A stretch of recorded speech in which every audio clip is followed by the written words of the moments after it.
Welcome to the Deep Dive. Tonight, we're peeling back the layers of a truly unsettling first-hand account, one that takes the familiar world of a late-night work shift and, well, rips a hole straight through it. Imagine the routine, a night on the road, the familiar hum of your vehicle, the occasional odd call. But then one night, everything you thought you knew about reality shifts. Yeah. And you encounter something utterly inexplicable. Yeah. It's the kind of story that doesn't just make the hair on your neck stand up. It leaves like a permanent mark on your perception of what's truly out there. That's right. We're diving into a narrative from a tow truck driver in Jefferson County, a professional who, over nearly a decade, has really seen it all. Right. From simple breakdowns in the dead of night to the raw, unfiltered fear of people in crisis. This isn't just some spooky tale shared around a campfire. This is a meticulously detailed encounter. It's rich with sensory information, an escalating sense of dread, and, get this, undeniable physical evidence. It really challenges our understanding of what might lurk just beyond the edge of the road, hidden in plain sight, and makes us question the very boundaries of the known world. The credibility of the witness here is paramount. This isn't a person given to flights of fancy, Absolutely. So our mission for this deep dive is to unpack every single detail of this driver's experience. You'll hear about the eerie quiet that precedes the unknown, the repulsive, unidentifiable scent that signals something unnatural, the irrefutable physical evidence left on two vehicles, and a creature that defies easy categorization and perhaps even our current understanding of biology and intelligence. Get ready, because this story isn't just about the terror of the unknown. It's about a profound, lingering curiosity from something else. Something intelligent, immensely powerful, and keenly observing us from the shadows. It's a lot to take in. Okay, let's begin by getting to know our narrator. He's a seasoned tow truck driver, 9 years under his belt, working for Tommy's company in Jefferson County. And he made a conscious switch to night shifts, practical decision, better pay, less traffic. That tells you something about his pragmatism, doesn't it? It does. He's grounded. He's an expert in his field, accustomed to literally everything the road can throw at you. From drunk drivers who've spectacularly totaled their vehicles to breakdowns in the most remote areas where, cell service is non-existent. Yeah, the dead zones. This is a man who knows the road, understands human behavior under duress, and has a very high baseline for what constitutes normal strangeness out there. His background is absolutely crucial here. It really establishes the gravity of this encounter. He's not just a driver. He's effectively a first responder to all sorts of roadside calamities. He's pulled cars out of deep ravines, dealt with minor fender benders, comforted stranded motorists whose batteries died at 3 a.m. He's seen a lot. Right. He even described pulling a sedan out of Miller Creek once with the driver still inside, barely conscious. And another time, a guy swore someone had tampered with his car at a deserted rest stop. Turned out it was just a simple fuel line issue. So he's seen people invent things under stress. Exactly. These experiences have taught him a certain very healthy skepticism. He's seen how fear can distort perception, how exhaustion can make shadows dance.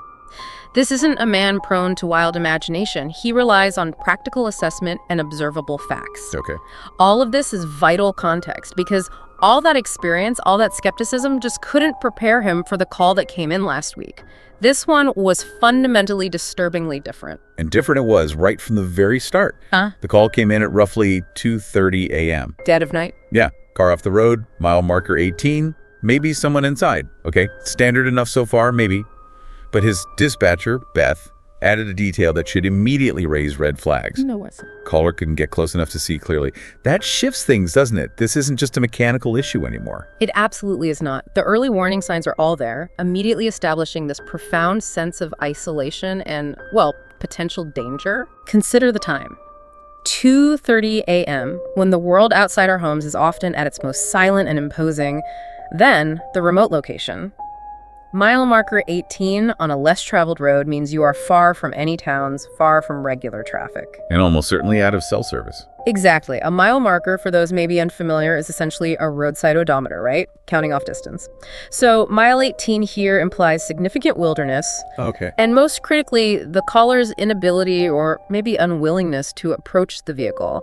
This isn't just someone reporting a simple fender bender. This is a call steeped in apprehension from the very beginning. The dispatcher, noting the caller's reluctance, It already hints at something unseen, doesn't it? A palpable unease. It's almost infectious, yeah, like the fear was already spreading. So we're talking about mile marker 18 on Highway 91. Okay. And for anyone picturing a well-lit interstate service stations every few miles, this was anything but. Describe this stretch of road for us. He paints a very vivid picture. Highway 91, a winding two-lane road that cuts like a deep canyon through dense old-growth forest. Right. It's an important connector, linking smaller valley towns to the main interstate, and he mentions it's often used by truckers looking to avoid way stations. Ah, so quieter traffic, more isolated. Exactly, which contributes to its quiet, somewhat desolate character. And he's searching for a car off the road, which could mean anything from slightly off the shoulder to deep in the undergrowth. Demands careful navigation in the dark. Yeah. This setting isn't just background, it's an active character in the story, you know? He contrasts its daytime appearance, which he actually calls beautiful. And what he found was immediately unsettling, creating this instant knot of dread.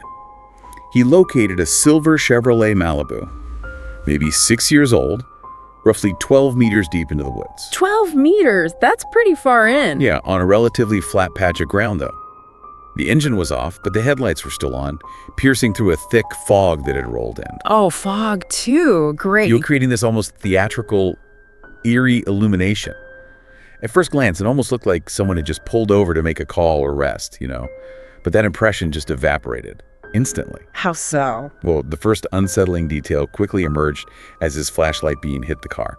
All the doors were locked, windows closed tight. Locked. And inside, a young woman, maybe in her 20s, was gripping the steering wheel with both hands, white-knuckled. Her makeup was smudged, her eyes wide with just palpable, undiluted fear. Wow. Okay, so this wasn't someone casually resting or dealing with a flat tire. Not at all. This was someone in a profound state of terror. He tried to assist, following standard procedure, maintaining that professional calm. Ma'am, I'm from Tommy's company. Are you hurt? He's trying to assess the situation, establish contact, offer help, but I imagine he's already picking up on that deep unease. Her response must have been alarming then. Immediate, yeah, shattering any illusion of a routine call. She shook her head violently, but crucially, she didn't lower the window fully, just cracked it maybe an inch. Wouldn't lower the window. No. Instead, her hand shot out, pointing frantically to the woods behind her car, and she mouthed words he couldn't understand, her face just a mask of terror. Mouthing words. Yeah. When he pressed her to lower the window more, she finally spoke, but in this low, urgent, almost pleading voice. You have to get this car out of here, now. Wow. Demanding. Very specific, frantic instructions. Don't unhook anything, don't get out again, just pull it back onto the road. She was not only denying injury or needing an ambulance, but she was overriding standard procedure. Right, taking control in a weird way. And then she delivered the line that transformed the call entirely, made his blood run cold. There's something out there, something big. It's been watching me for 2 hours. 2 hours watching her. Okay, that's chilling. His initial practical thought, given his experience, was drugs or alcohol, right? That's a reasonable first assessment for a tow truck driver in that situation. Sure, you'd have to consider it. But her speech was clear, precise, and there was no smell of alcohol wafting from the cracked window. This quickly ruled out the common, explainable reasons for that kind of fear-induced claim. So not intoxicated. The situation was rapidly moving into territory he hadn't encountered before. Exactly. He noted her speech was clear and concise, utterly devoid of slurring or confusion. More importantly, he recognized a constant and controlled fear in her eyes and demeanor. Controlled fear? What does that mean? Well, he described it as starkly distinct from the messy, unfocused panic of maybe a drunk person, or the acute, sharp fear of an accident victim that often dissipates once the immediate danger is clear. This was deep, sustained terror. But it was tempered by this desperate, almost calculated need to act decisively and survive. Like she'd been holding it together for a long time. Exactly. It suggested a person who had been in real, prolonged danger for an extended period, requiring a certain level of calculation and composure just to endure it. It wasn't the kind of fear that makes you scream hysterically. It was the kind that makes you cold, rational, and desperate for immediate extraction.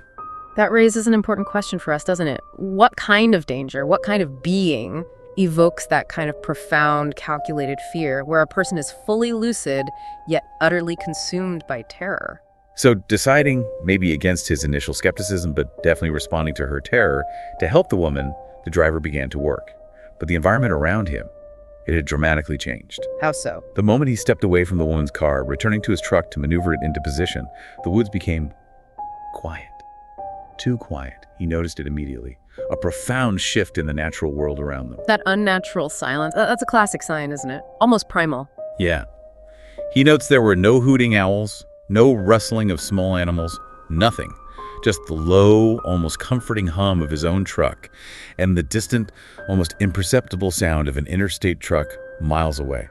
In nature, a sudden, unnatural silence like that often signals the presence of a predator. Smaller creatures instinctively quiet themselves or flee, creating this eerie vacuum of sound. Creates an oppressive, watchful atmosphere, doesn't it? A chilling sense of being under intense observation, heightens the tension to an almost unbearable degree. The air itself probably felt thick with something unseen. And here's where it gets really interesting. As he positioned his truck, just as he thought he understood the strange tension, something new, something visceral, hit him. What was it? It wasn't just quiet, it was repulsive. The smell. Smoke. Okay. As he was maneuvering his truck, aligning it with the Malibu, he caught strong and foul odor. He described it as like a wet dog that had rolled in the dead animal. But crucially, he notes it was stronger and fresher than typical roadkill. So potent, it forced him to breathe through his mouth to avoid gagging. This wasn't the familiar smell of decay or a skunk. It was something else entirely, something deeply organic yet foreign. And this unique, potent scent, it often features prominently in accounts of what we call cryptid sightings, encounters with animals whose existence is unproven, Bigfoot, stuff like that. Right. For those who track these narratives, the consistent reporting of such an unnatural, unidentifiable odor is a critical detail. It's not just a bad smell, it's a distinctive biological signature that seems to emanate from a living, active source. And its freshness indicates immediate proximity. Exactly. It points to a creature that doesn't fit neatly into our known biological classifications, almost like a signature left behind. This isn't just a sensory detail, it's another piece of evidence suggesting a unique biological anomaly. The sensory inputs were already screaming danger, right? The silence, the smell. Oh yeah. But then, the first tangible physical proof emerged, elevating the entire encounter from an unsettling possibility to a terrifying shared reality. So he's battling this stench, struggling to breathe normally, all while this oppressive silence looms. He approaches the Malibu to secure it, flashlight in hand, and as his beam sweeps across the car, he immediately saw the damage. And in that horrifying moment, he completely understood the woman's terror. He saw it. He saw it. This wasn't just a figment of her imagination or stress-induced fear. There was clear, undeniable physical evidence. What exactly did he see? Okay, the details of the damage here are astonishing and absolutely critical to this account. On the car's roof were two enormous marks pressed deep into the metal. Pressed into the metal. Deep. Not mere scratches or dents from a fallen branch, but real impressions of a hand and fingers. He instinctively measured them against his own hand. Each mark was easily twice the size of his own. Twice the size. Wow. With long finger marks that ended in something that looked like claw scratches. This wasn't incidental damage from an accident. This was the result of immense, focused pressure from something with a distinct, non-human anatomy. The metal wasn't just dented, it was deformed. Like a titanic hand had gripped and squeezed it. Exactly, as if the metal were soft clay under that pressure. And the damage wasn't confined to the roof, was it? There was more, suggesting a deliberate, sustained effort to get into the vehicle. Precisely. He saw scratches on the passenger side, as if something had tested the strength of the windows, and deep grooves in the paint where claws had scraped against the metal. Testing the windows, like he was trying to break in. Almost like someone or something had been desperately trying to force an entry or test the car's integrity. The woman's confirmation, muffled but clear from inside the locked car, "Now you see why I didn't get out," just cemented it. Instantly elevates her story from potential delusion to terrifying shared reality. Absolutely. This evidence is profoundly important because it immediately rules out human or any known animal culprits. No known animal in that region can create handprints of that size and depth, let alone with distinct claw marks that deform metal. And certainly no human could inflict that kind of damage. No way! It points directly to something truly unknown, a powerful physical presence with an anatomy unlike anything we categorize. As if seeing this irrefutable evidence wasn't enough. Uh-oh. The creature started to make its presence felt audibly. creating a terrifying symphony from the shadows, a deliberate and unnerving escalation of intimidation. Okay, so he's just seen this impossible damage. Yeah, just as he was processing this horrific damage, absorbing the reality of the woman's ordeal, the first sound cut through that oppressive silence, a branch snapping. Okay. And he specifies not a twig, not a small, dry branch that might fall naturally, but a substantial branch, the kind that would require a significant, deliberate force to break. Right, like snapping a small tree limb. Exactly. And it came from about 50 meters deeper in the trees. It wasn't accidental, it was undeniably deliberate. And the sounds escalated, didn't they? With unnerving precision. A calculated orchestra of dread. Yeah. Another snap, closer this time, perhaps 40 meters away. Then another from a totally different direction. Circling. Seemed like it. This wasn't random forest noise, not the natural creaks and groans of a living woodland. This was a methodical, intimidating pattern. And the woman confirmed this? She did. Clearly, having endured this for hours, she said, "Sir, it's doing that thing again," she explained. "The knocking. It's been doing that all night, breaking branches, hitting trees, as if it's trying to scare me." Trying to scare her? Psychological warfare. A deliberate display of presence and power. Then the sounds grew even more alarming. A loud thump resonated through the woods. He described it as the clear sound of something heavy hitting a tree trunk. Hitting a tree, like with a fist, or maybe a log, something massive. And this was repeated not just once, but multiple times from different places around them, creating a pattern of thumping that was moving in a circle around our position. definitely circling. Establishing a perimeter. He describes feeling intensely observed, like being studied by something with very focused attention, something that was maybe toying with them. This behavior is absolutely fascinating and incredibly chilling. It's a deliberate, possibly territorial display, or even a highly sophisticated psychological tactic.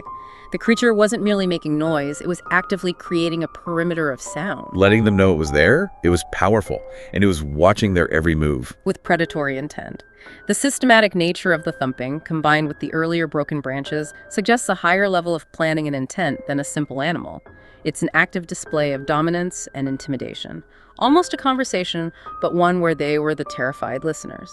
Working frantically now, feeling intensely observed, the driver then faced another terrifying setback, plunging them further into isolation and vulnerability just when he needed his senses the most. What happened? As he was tightening the last chain, trying to maintain some semblance of his usual efficiency amidst the terror, his heavy-duty flashlight, Oh no. the one with new batteries, suddenly flickered and went out. Just died. Just died. He shook it, smacked it against his palm, nothing.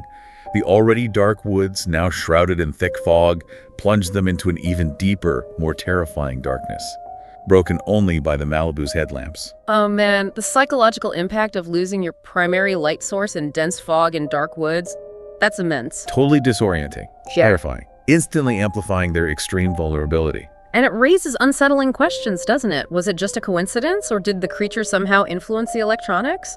That's a common yet inexplicable trope in many cryptid encounters. Blurs the lines of the known and the unknown. The woman's urgent plea, barely a whisper from inside the car, "Don't get out of the car, please," probably echoed his own growing primal fear. I bet. He admitted that in the thick silence, the pervasive foul smell, and now the suffocating darkness, he didn't want to leave her either. His own instincts were screaming at him to run, to abandon the job, to flee. But he couldn't just leave her there. No. So he forced himself to walk back to his truck for a spare lantern, trying to move as normally as possible despite every fiber of his being, urging him to get out of there. He noted the fog seemed to have thickened even further, Oh, great. making the headlights only create small, impotent pools of light, intensifying the terrifying blackness beyond. Must have felt like the world was collapsing in on them. It's at this absolute low point, right? Senses heightened by fear, oppressive environment, that the creature chose to make its most profound and terrifying auditory statement. Yeah. He was just reaching into his truck for his spare light when a sound erupted from the woods. A sound so primal, so utterly alien that it froze him in place, transcended anything he had ever experienced. It wasn't just a sound, it was an assault. What did it sound like? He describes it starting as a low growl, almost imperceptible, something he felt in his chest like a deep vibration before he truly heard it with his ears. I felt it first. Wow. Then it escalated into something between a roar and a howl, a sound unlike any animal. This wasn't just loud, it was fundamentally wrong. How so wrong? He vividly describes its quality as a guttural and primitive sound that seemed to come from a throat structure different from any animal he knew. It lasted about 5 terrifying seconds. 5 seconds feels like an eternity in that situation. Absolutely. And it seemed to come from all directions at once, reverberating through the trees, amplifying the sense of being completely surrounded, overwhelmed, disoriented. Imagine the sheer power needed to project a sound like that, felt in your chest, directionless, unlike any known creature. A sound designed to overwhelm and disorient. A display of raw, untamed power that defies biological classification. A sound from a nightmare. And when it finally ended, The silence that followed was even worse than the sound itself. the moment of ultimate dread, the calm before the storm. The final, terrifying prelude to seeing the unseen terror. That's when it stepped out, into the full beams of the Malibu's headlights. Okay, so the roar ends, the silence falls. And what first appeared was an enormous shadow moving between the trees. Yeah. Unmistakably larger than any human, larger even than a big bear. Not a clear figure yet, but its sheer scale was terrifyingly evident. A looming mass blotting out the sparse light filtering through the fog. And its movement. Unsettling. He notes that its form seemed to change as it moved, sometimes appearing to walk on 2 legs, sometimes on all 4s, always maintaining its enormous size. Fluid movement. Yeah. Changing gait. That adds to its alien nature, doesn't it? Blurring the lines of known biology. Makes it even harder to classify or understand. It wasn't moving like a typical quadruped or biped. There was an unsettling grace and power in its locomotion. Suggests a deliberate intelligence governing its movements. And the woman in the car. Her voice, now just a strained, urgent whisper. Sir, we have to go. Right now. Understandable. Our driver didn't hesitate.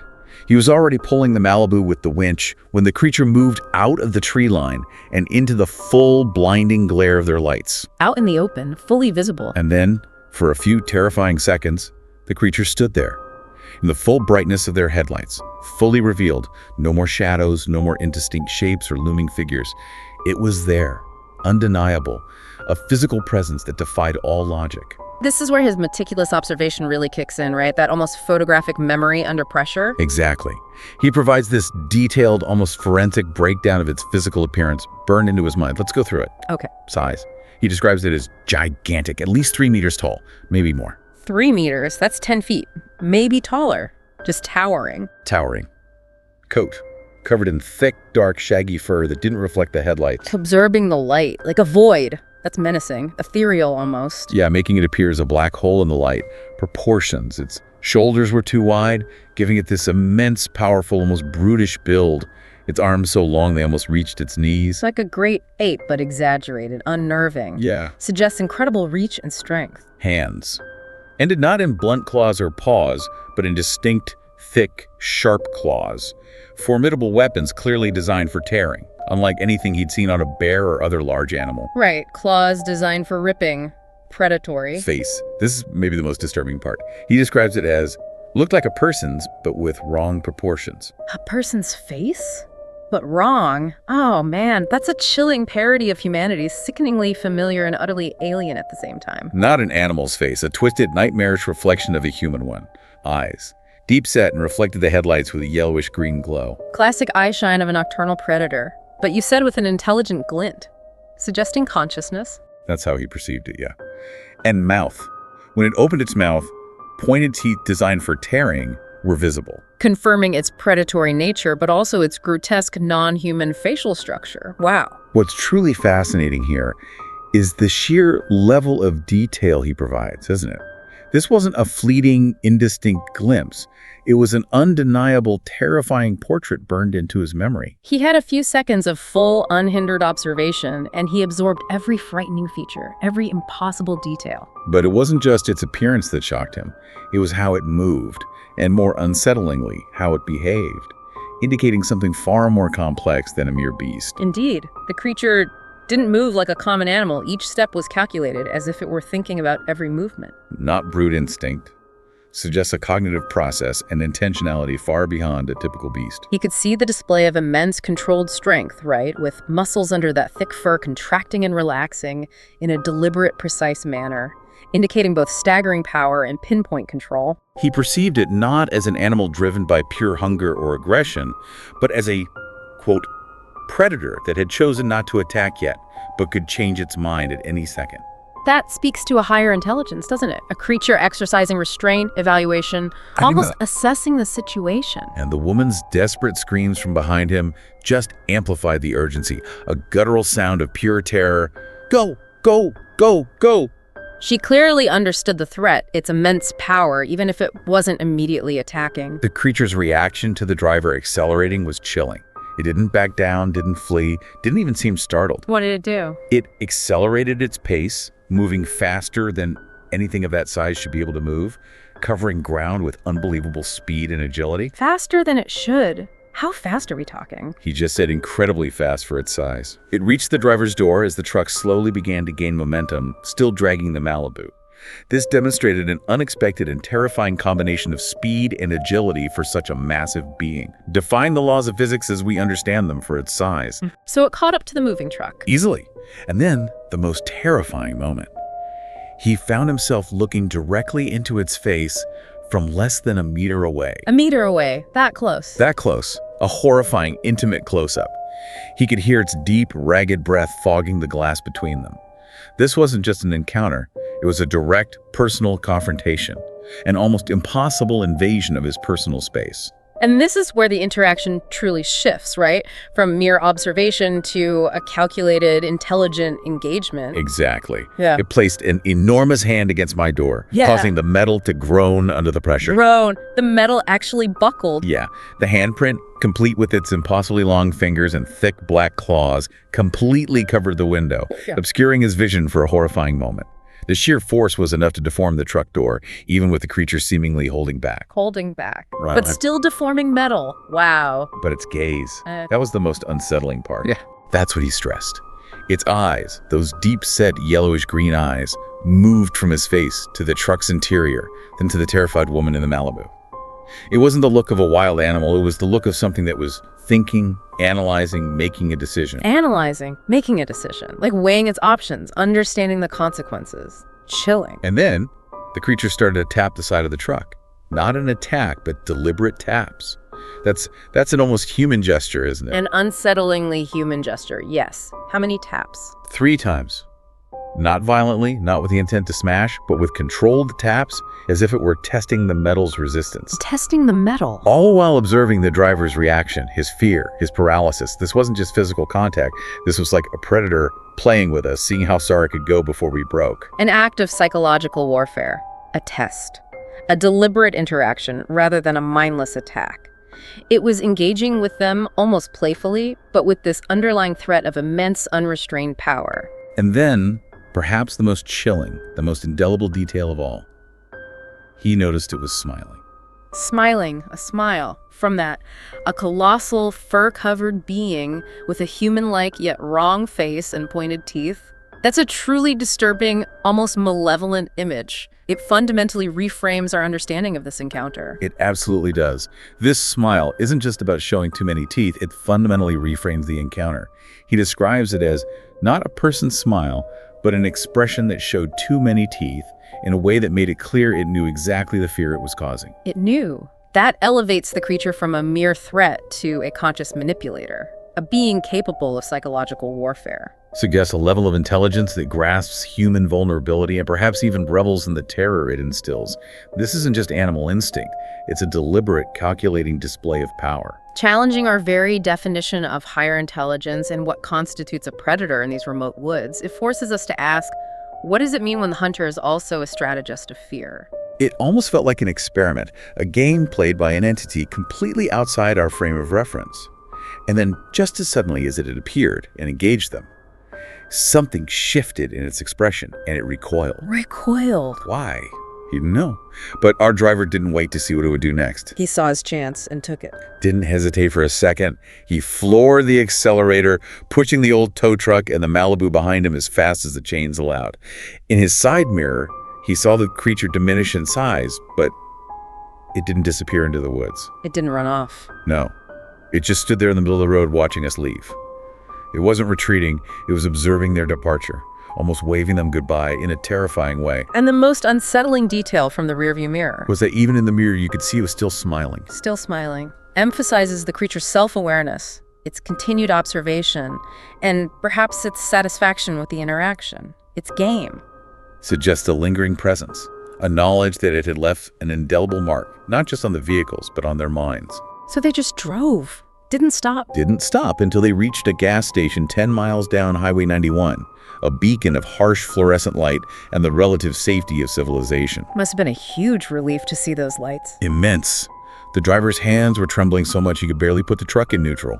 Behind him, the woman was crying, but he said, not hysterical sobbing, but the silent crying of someone who had just survived something that shouldn't be survivable. Deep internal shock and grief. Understandable. As if the trauma wasn't enough, the creature had left him with undeniable, irrefutable physical proof of its existence on both vehicles. On the tow truck, too. Yes. When the driver finally got out under the harsh, reassuring safety of the gas station lights to unhook the Malibu, he saw the creature's final calling card. A handprint pressed deep into the metal of my truck door. Right where it had placed its hand during that terrifying close-up, not just a smudge then. No, evidence of immense, impossible physical force. He describes the mark in chilling detail, not just on the surface, but genuinely deformed inward as if the metal were soft clay. Deformed inward. Like clay. Wow. Each finger had left a clear, distinct impression, complete with claw marks that had scratched the paint down to the bare steel, the silver metal glinting under the fluorescent lights. And the woman saw it, too. Yeah. Her hushed whisper, "They weren't there before," was a confirmation of what he already knew.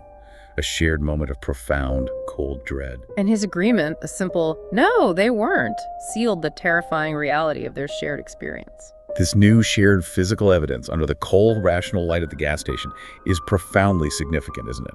Absolutely.